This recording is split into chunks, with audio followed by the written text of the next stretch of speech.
started. Welcome everybody to the Phoenixville Library tonight, and we're pleased to have with us from Homestream Paula and Emily Mayewski to talk to us about a word that strikes fear in the hearts of many people at certain times during their lives, downsizing. And without further ado, Paula and Emily. Okay, well, welcome and thank you for coming. Just take a minute to talk a little bit about Homestream. Emily and I started the business in 2022. I have spent about the last 12 years of my career in county-funded senior centers in Montgomery County. So those of you who are familiar with senior centers, people really, nobody really sleeps there or anything. It's a kind of a day thing. People just come for the day. But we do have a lot of services, and when people can't get into the center, we go out to visit them. So whether it was paperwork or whatever I had to do, I would go visit them.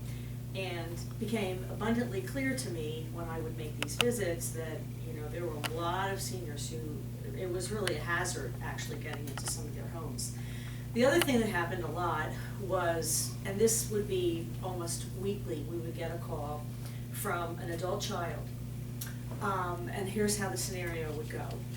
Hi, Mom passed away 3 years ago, and Dad's been living on his own, and he's been kind of doing okay, but he just had a stroke. Now he's going to be fine, and he does have funds to go to assisted living. He can't go back to his house, but we really need to get rid of that house really quickly to get the big pot of money to get him in the assisted living, and I have to sell the house, and I'm sitting there thinking every call, please be a small ranch, please be a small ranch. And inevitably, usually the adult daughter will say, well, it's a 3-story farmhouse without buildings, a garage, basement, attic, and this is usually a Tuesday. I live in Idaho and I'm flying home on Friday.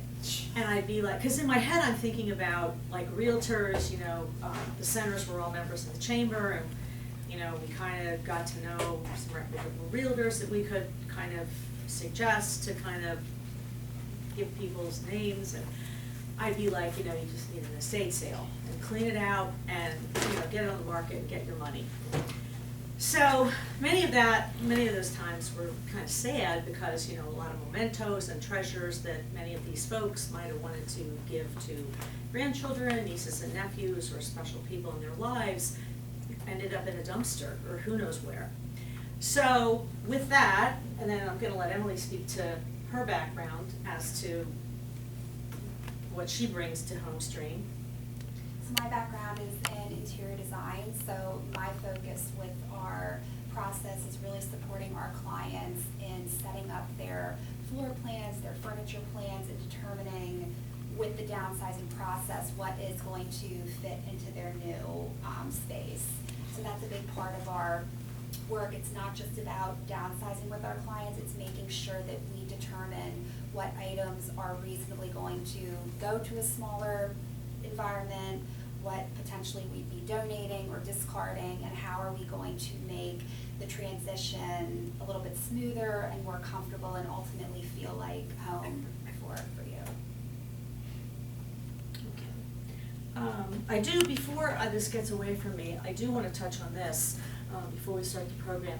We work with a number of realtors, elder law attorneys, other types. We have a company we work with, Aging Resources Alliance, because many times seniors will say to us, what am I going to do if I sell my house? Where am I going to go? How do I know? Should I just go to an apartment? Should I go to assisted living? How do I know what to do, and how do I know if that's good for me forever, or is that just a spot and then I'm going to have to age somewhere else?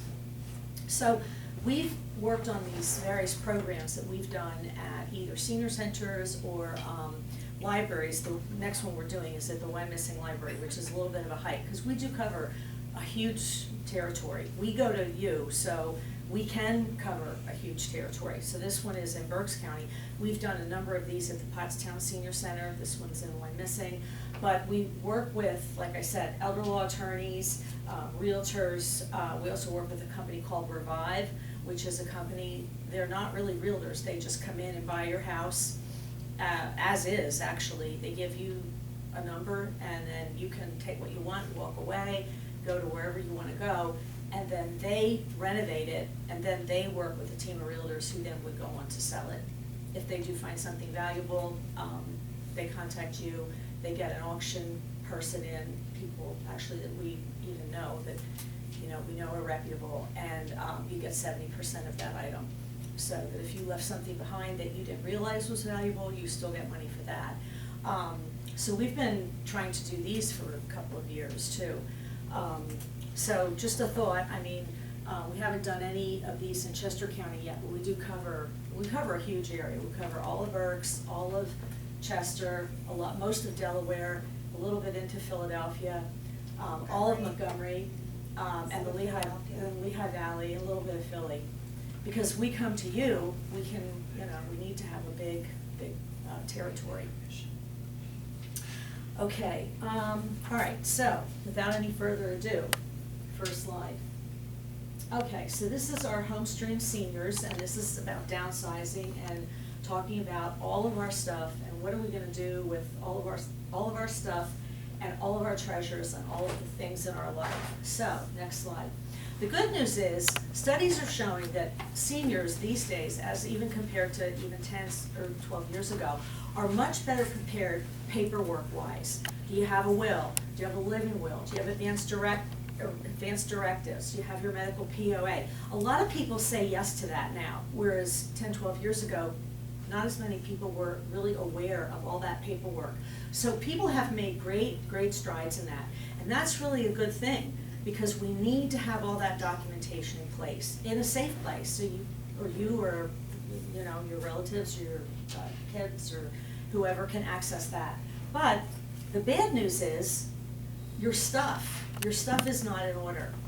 And usually people will say to us, well, my daughter wants all of this, or my granddaughter, or my nephew's gonna take it because he just got married, he wants it for his house. And 10 times out of 10, usually that's really not the case. Those people don't want stuff. These young people today are very minimalistic. They don't like knickknacks, they don't like trinkets, they don't like anything that can collect dust. They don't want anything on their surfaces. So all these things that most of us, including me, have been saving, really people that we've been saving them for don't want that. So we need to start a plan and start thinking about how are we gonna tackle all that? And when you look at big areas like a basement, a garage, an attic, a spare bedroom, and you just see all that stuff, it's very overwhelming. Lots of people don't even know what is in half of those boxes, haven't looked in them in years, and so it usually means, we're not really using it. And there's also, we like to touch on the lifestyle or the life cycle of clutter, meaning that at different points throughout our life, there are different reasons why we are going to accumulate more stuff. So, as children get older and they potentially go to college, they're going to accumulate items from there. They're going to have their first apartment. They're going to possibly get married and start their own family. They're going to accumulate more and more stuff. And we typically, as a society, overconsume. And what happens is we don't prioritize taking time, whether it's, every 6 months or once a year, to actually evaluate what we have, and it accumulates and it becomes overwhelming to a lot of people. And a lot of people find it gets to a point where potentially they feel incapacitated by it, and that's where they try to bring in family members or friends, and we can be a little bit more objective when it comes to items that maybe a family member or a friend might not be able to provide.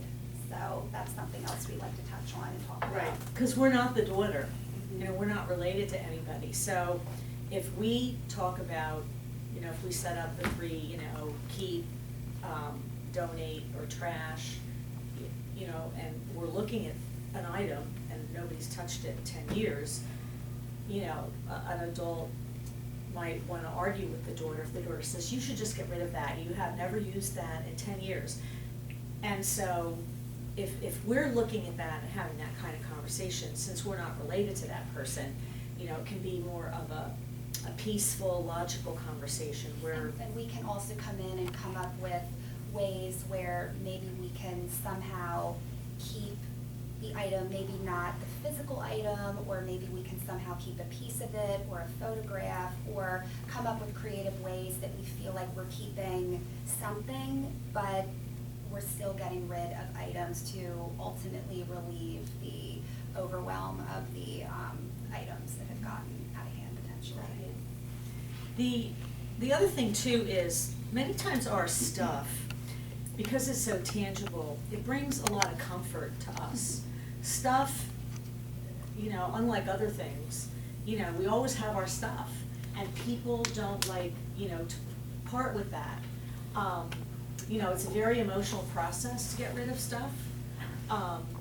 Downsize will bring on my demise. Many times when you talk to folks about giving away, like I said, certain treasures, like pieces of jewelry or a pocket watch or special tools or things that mean a lot to you that you really would not want to see in the dumpster, but might end up there if you end up in the ICU and you had a stroke and you're incapacitated and somebody else is cleaning out your house. People feel if they give that away, they're going to bring on their demise quicker. And yet, studies show, and even people we've worked with, that have given jewelry away to grandchildren and nieces, have just had such joy in that process. And then to see them wear that, you know, and to love that, and to have, you know, now they're all into the vintage stuff anyway. So to have that moment, and to have that moment of joy and remembrance, and to know that that item got to the person that you wanted to have it, and it's not in that drawer, because in that drawer nobody is going to know. You know, but you know, and these aren't things that you really would put in a will. I mean, these aren't really valuable items that would be worth that type of money that would put in a will, but sentimental things that you want to see passed on.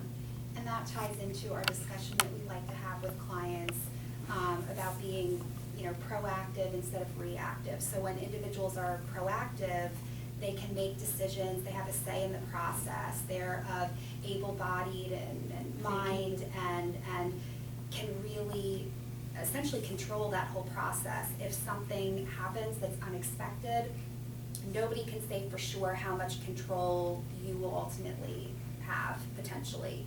So we always advocate for starting sooner than you think you need to, doing things in, you know, small steps, which create, you know, big steps and creates a lot of change. So it's always about being proactive and getting ahead of the clutter, ahead of the items, and not waiting until the end, essentially.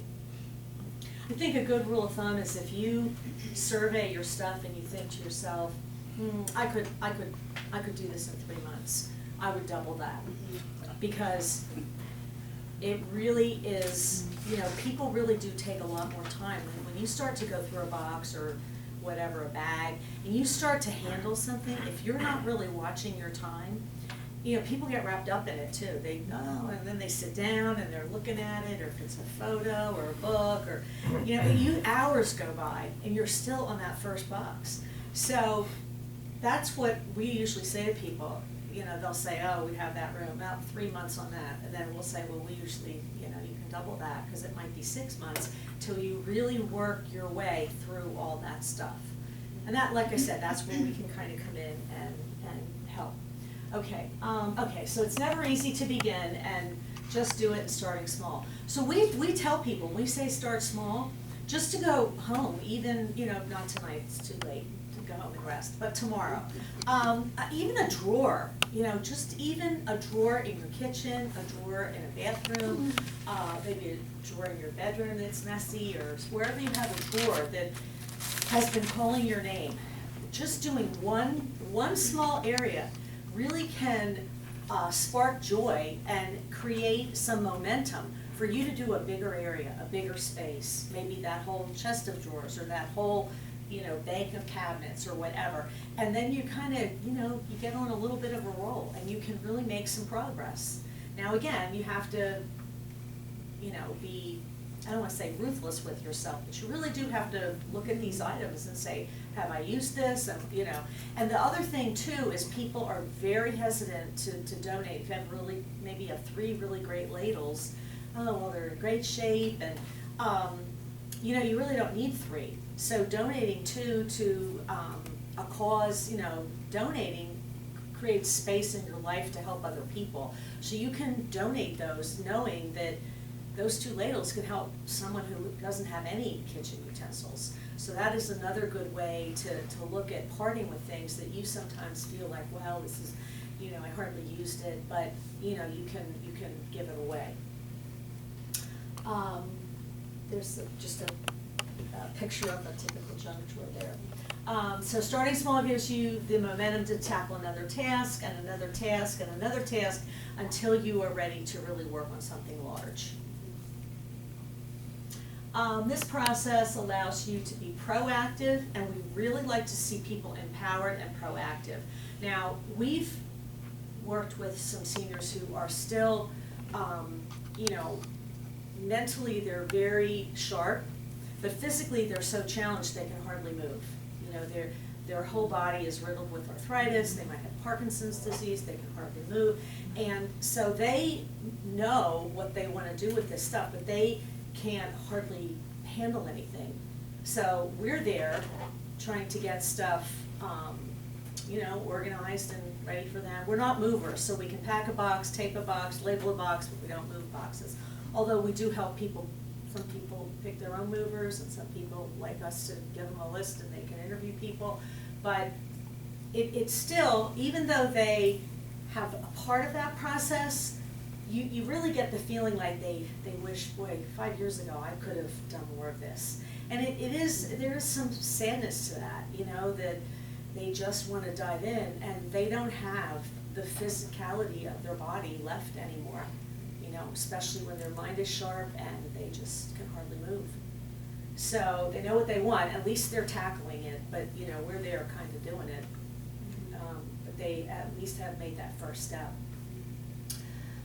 So you get to decide what to keep and what to toss, and then your treasures are honored by you rather than ending up in a dumpster. And we never say to people, we never come into a project and say, you need to throw this out, you need to throw that out, that has to go, don't think about keeping that. We don't approach any client in that way. It's a collaborative process where we come in and we can guide and help you tackle the challenges that you face. It might be more focused on packing up items because there's so many and you have decided, okay, this is all the stuff we're keeping, we've already gotten rid of stuff, here's the donate pile, here's the discard pile, and you need help with actually packing the boxes, putting things in bins, getting them labeled for a moving team. Or it's the other equation where you're struggling with determining what should I keep, what should I toss. I really love these items and I know I have to get rid of some things, but I sort of need a little bit of guidance on where and how to start. So we can really approach it in different ways. And again, our backgrounds in education really allow us to sort of get in there and kind of figure out, you know, what is your lifestyle, what are the goals, what are the challenges, and how can we execute that for you as a collaborative team.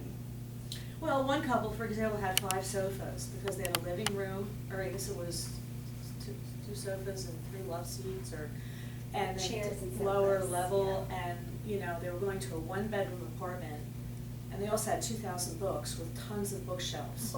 So Emily took the floor plan of the apartment and the templates of the pieces of furniture, and at the end of the day, they took no sofas, none at all, because they couldn't really get in and out of them really easy. They liked their lazy boy chairs better, and they wanted to line the walls with the bookshelves and then have the lazy boy chairs and the TV.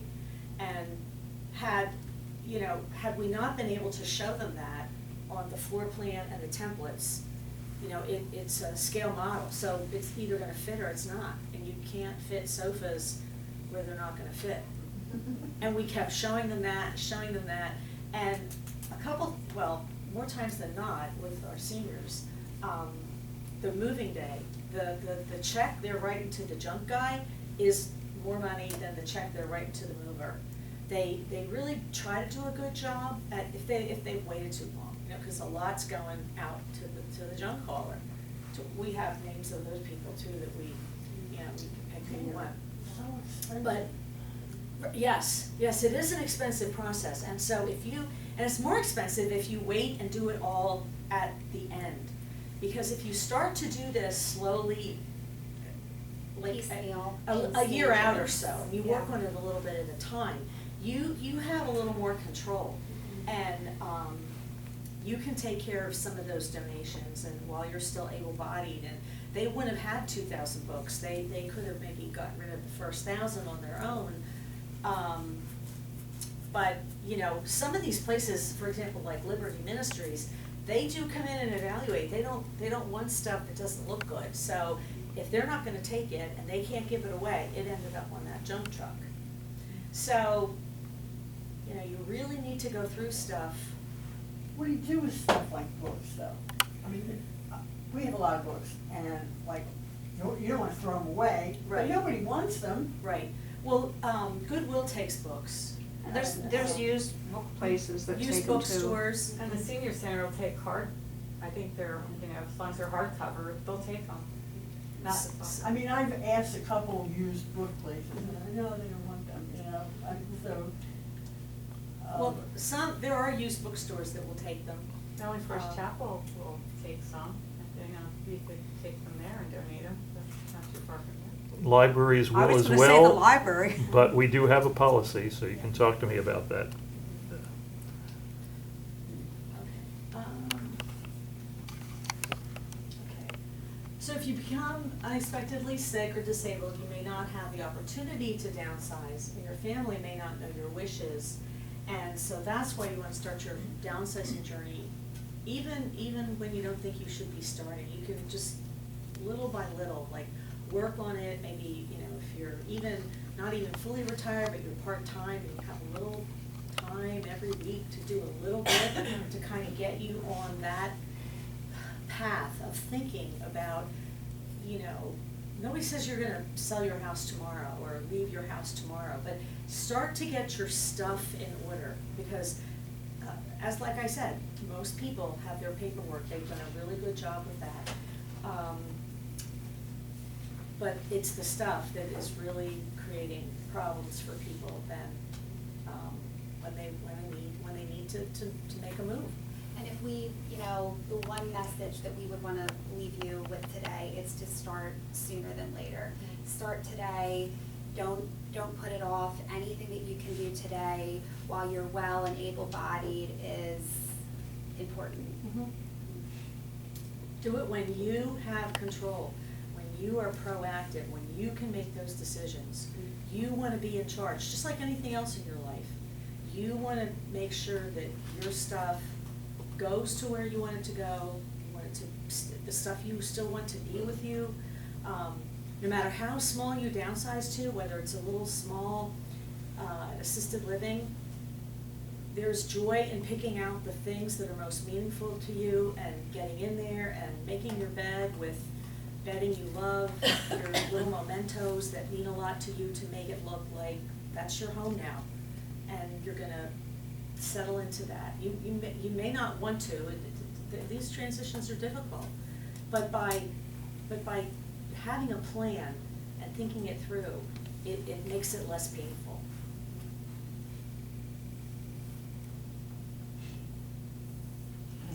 Now we'll open it up to questions or any thoughts or, yes. My issue is trying to find places to donate or give some of the stuff that I have. My husband passed away and he left me a lot of stuff. I mean, some things I was able to sell. But I have a lot of electronic equipment because he had a course and he did some fiddling around with it. I have an oscilloscope, I have meters, I have little transistors, I have, you know, what do I do? I hate to throw that kind of stuff away, but it's finding the place to take stuff like that. Because There's some places that will come to your house, some Purple Heart.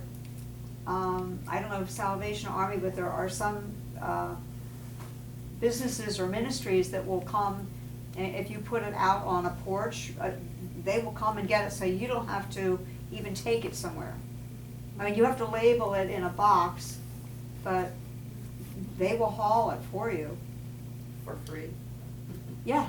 Oh. They do. You could also get it evaluated by an auctioneer or a estate sale person and see if you could sell any of that. Okay. Maybe for parts, or, I mean, if it's not that new, I mean, did you have a comment to that, or? I was gonna say Staples might take some electronics, you should try there, and they'll. Yeah, you can, they do, yes, they recycle. I would try electronics. Staples even. Staples. Yeah, Staples might take some. What about, does Chester County have an electronic recycling? They do have events, yes. Events. They do have events. So. Yeah, but a lot of that stuff isn't that TVs and video players and things like that. I mean, these are parts and pieces, you know, that. Can they be recycled to something else? Because did you try Restore here in Phoenixville? If you go in the back, they might be able to take some of the I stuff have that's taken recycled. I have taken some things there, but they're fussy, they don't take everything, Yeah. you know? And, you know, like I said, and the- sometimes, interestingly, there are people who, in the artistic world, who use that stuff to create artwork, the smaller pieces. Mhm. So, Potentially an art school or some kind of art, like a local art program, maybe that Yeah. offers different classes where they use materials, that could be an option. yeah, there are artists that use that stuff to create new artwork. Mhm. That's a whole medium of art. Seems like somebody must want some of this kind of stuff to actually use it for its intended purpose instead of just Well, yeah, throwing I it know, out, but, you know? I like to take it all to one place rather than try to get on the internet and say, do you Right. want this and Is that. there some and the kind other of thing? electronics club or something that might Good idea. be interested in? Like, I have a box full of stamps and stamp catalogs and stuff. I mean, it's, I would throw it away. Mhm. I don't think it's probably worth anything, you know? I have a husband that doesn't throw anything away, so. And that's Yeah, something that's- that we encounter a lot, yeah. like usually in Spouses a don't. partnership, there's Yeah, somebody that yeah. wants to keep everything and there's somebody that wants to get rid of so that's where we can kind of come in and try to, mediate and come up with solutions that are, amenable to both. Yeah, I get, can I sell this? Oh, no, that was Yeah. my mother's. I didn't know that. I didn't even know it. How could it have been? You know? You can take a picture of that and put it in a little frame, and he can look at it every day and you can get rid of it. Yes, sir. Some places, I like the Jersey Shore, they'll have a bulk trash. Yes. Oh, right. And what they do, people puts everything on the table, and the trash people come around and take it. Poor people come in, they want it. I put out beach chairs, that were all, people want the beach chair, because there was a lot of things on the table, and different people down in Jersey Shore, hey, here, you want it, Mhm. it's free. We've had yard sales and we've really cleaned up. It's amazing the stuff people buy, but it's a lot of work. That's a lot of work. But it can It can be a good, good way We to. didn't even put prices on anything. We just say, Put it out. what do you, how much? And if it's ridiculous, we say no, but, I had my daughter with me and we were kind of getting our head what the price was. And people would usually give you more. I was amazed. And we're gonna have to do it again, but, and I did this whole thing with my mother, and it was a small ranch house. You And were it was in lucky. Ohio. And there was a guy that helped us, and we had a garage full of just stuff that we couldn't get rid of. And he took care of it all, $700, best I ever spent. But we had an auctioneer, and we didn't make hardly anything Oh, on that. no. They charge you Right. every gavel thing, and Right. they Yes, sell the they- stuff yeah. cheap, That's their. and they wouldn't take everything, and then that guy got rid of all the other stuff. Yeah, we have a contact, she does it, online, one of our people we use, so that she's not like with a gavel and. Oh, the online She'll- auction, my uncle yeah. did that. So yeah. she'll do that, so, you know, we try to have as many connections that we can to try to help our people out. So, yes. Just a thought, a while ago, and Mark might remember when, but they had an auctioneer person came and they had us bring in things that we thought were valuable. Oh, yeah. And they said, oh, this is really valuable now, but what we used to think was valuable is no longer valuable. And, you know, so you might wanna have some of this stuff appraised or talk with an auctioneer Right. house first before you have someone come over to Right. assess the value, because then you're paying for that. And, Right. I mean, I actually know, well, I don't know him personally, but he really makes the rounds, that guy, because he goes around to like all the counties that we go to, and he'll go to libraries, and he'll go to senior centers and schools, and he'll have events, you know, all the time. And so, his name escapes me, but he does that. It's kind of like his, like the roadshow people, Oh. but he does it, I know who you're talking about, but that's not the fellow we've had here.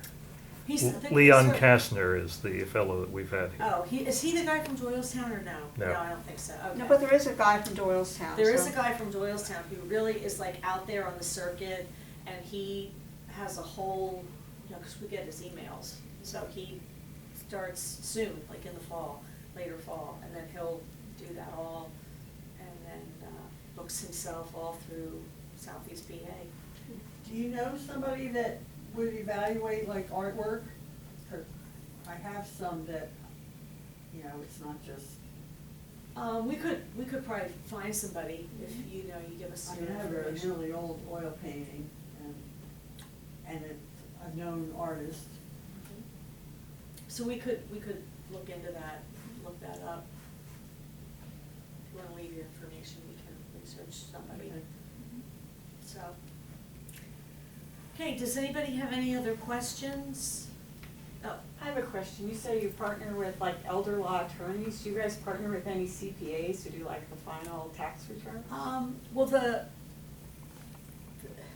there aren't any, usually the elder law attorney can kind of speak to like the capital gains situation. You The know, reason I'm asking is I'm a CPA, so I was kind of, Oh. I generally do taxes in my busy season, and I'm getting a little older, so I'm like trying to get like business We have not outside had- the busy season to have it like So spread out a yeah, little we bit. have not had a CPA at any of these, and we've always had attorneys, mostly, most of them are elder law, or estate planning. Yeah. There's always a lot of, every time, every one of these, somebody will say, will my Medicare pay for my assisted living? That's no. What's gonna like, people wanna know about the look back and the selling, the, you know, all that, the capital gains. And the attorneys usually speak to that. We have not had a CPA, but that might Would you not be be a interested in bid. partnering with one if you felt good about them? We certainly would take that under advisement. I mean, you have the card, we'd certainly take it. I could get you one. Okay, we, you know, we really try to get our team together, you know, like we plan these 6 months in advance, cause we have to do a lot of advertising. So, anyway, this one's coming up. So this is like our Berks one, Western Berks almost. But, you know, we kinda get to know people through doing this. And, you know, realtors who have used us to help downsize seniors they're working with, realtors we do staging too. Well, there's no houses to stage because houses aren't on the market long enough to stage. Anything sells. It doesn't matter how bad, how awful. I mean, we do a presentation for realtors about staging, and I'm telling you, we have had you know, nobody really needs that, because when houses are on the market, it's just like, they're gone. One time, we did a big presentation to a huge realty company up in Berks, and the one realtor guy posted a house that was just trashed. I mean, it was just trashed. Every room. And I said to Emily, I cannot believe he put this. I'm emailing him. He emailed me back, he said, Paula, I thought of you immediately. You'd be great. It's already sold.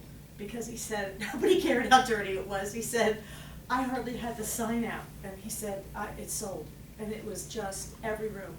So he said, you know, I know you and Emily would be great, but nobody needs you for that. So, you know, we're hoping that, you know, we like doing that, it's fun. I mean, we did stage one house that, she took it off the market, but, you know. So we try to, back to this, so we have, like, certain realtors have certain attorneys they like to use, cause they're in the real estate for settlements and closing. You know, so we try to, like, you know, get a team together.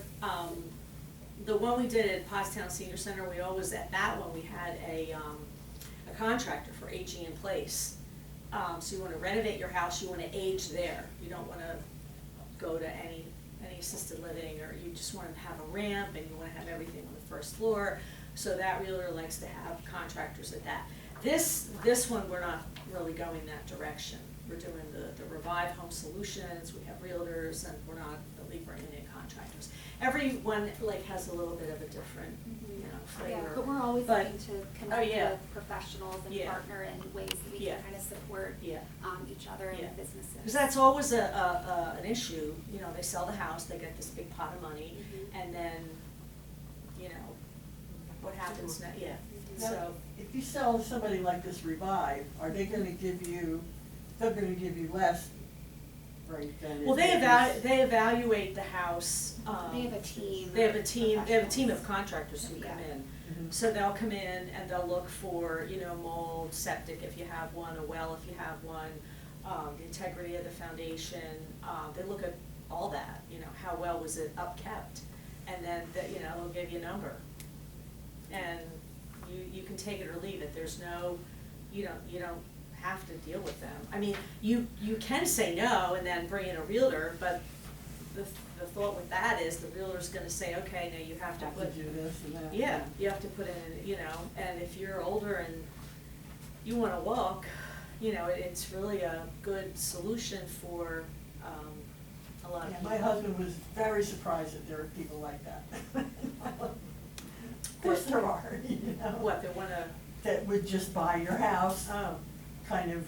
Don't you get a zillion postcards in the mail? I'm constantly getting them. I wanna buy your Occasionally, house. yeah. Oh my gosh, all the time. I'm not ready. But, you know, like, those people also take care of getting rid of stuff too, right? yeah, you Yes. take what you want, you leave.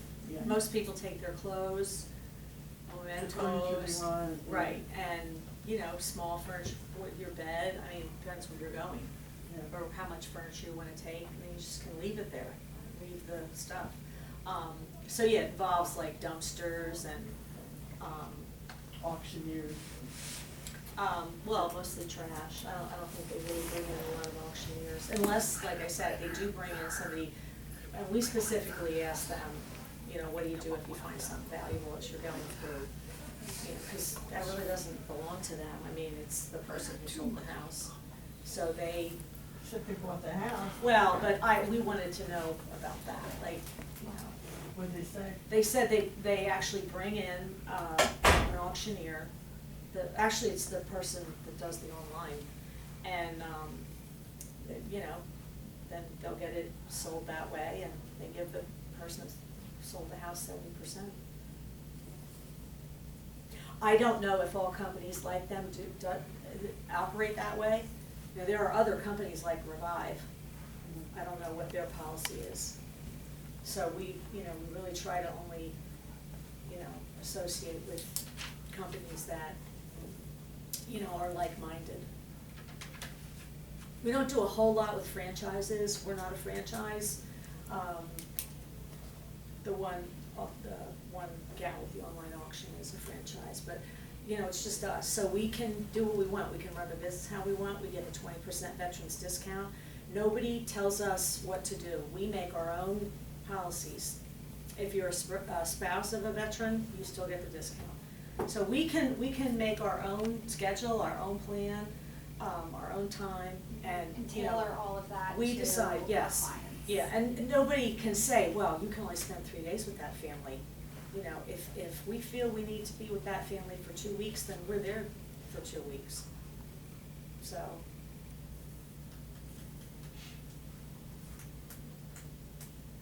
Anything else from anyone?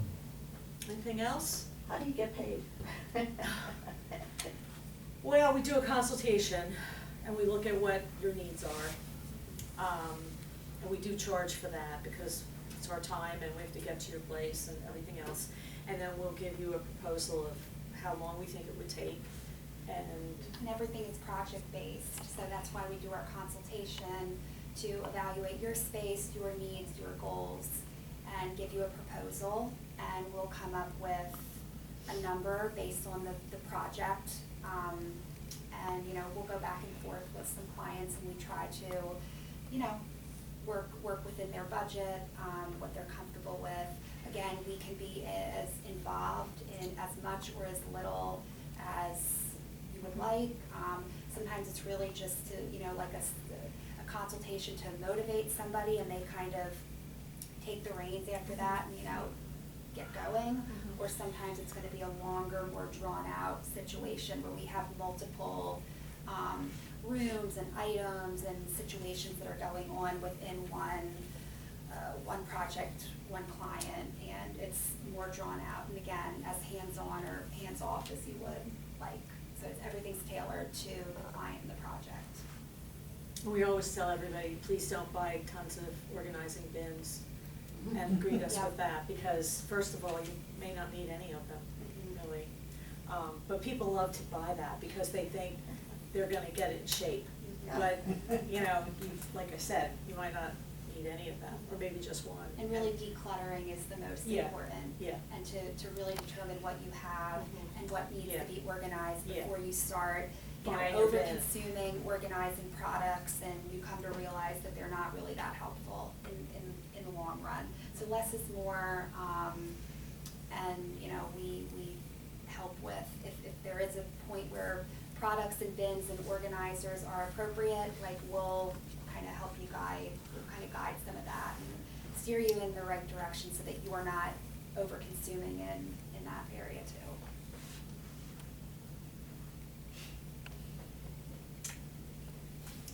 All right, so. Yeah, I wanted we to- have, One more question back here. Well, it's more of a comment, but also for you all to address this. I was a caregiver for both of my parents. Many of us may have been caregivers for loved ones in our family. And I would like you all to address the importance of maybe trying to give things away while you're living, so there won't be all the finagling later on, because I have, sadly, a number of friends that have been in real battles with siblings and family members because it wasn't decided on ahead of time who was gonna get what. And so I just wanted to suggest. Yeah, absolutely.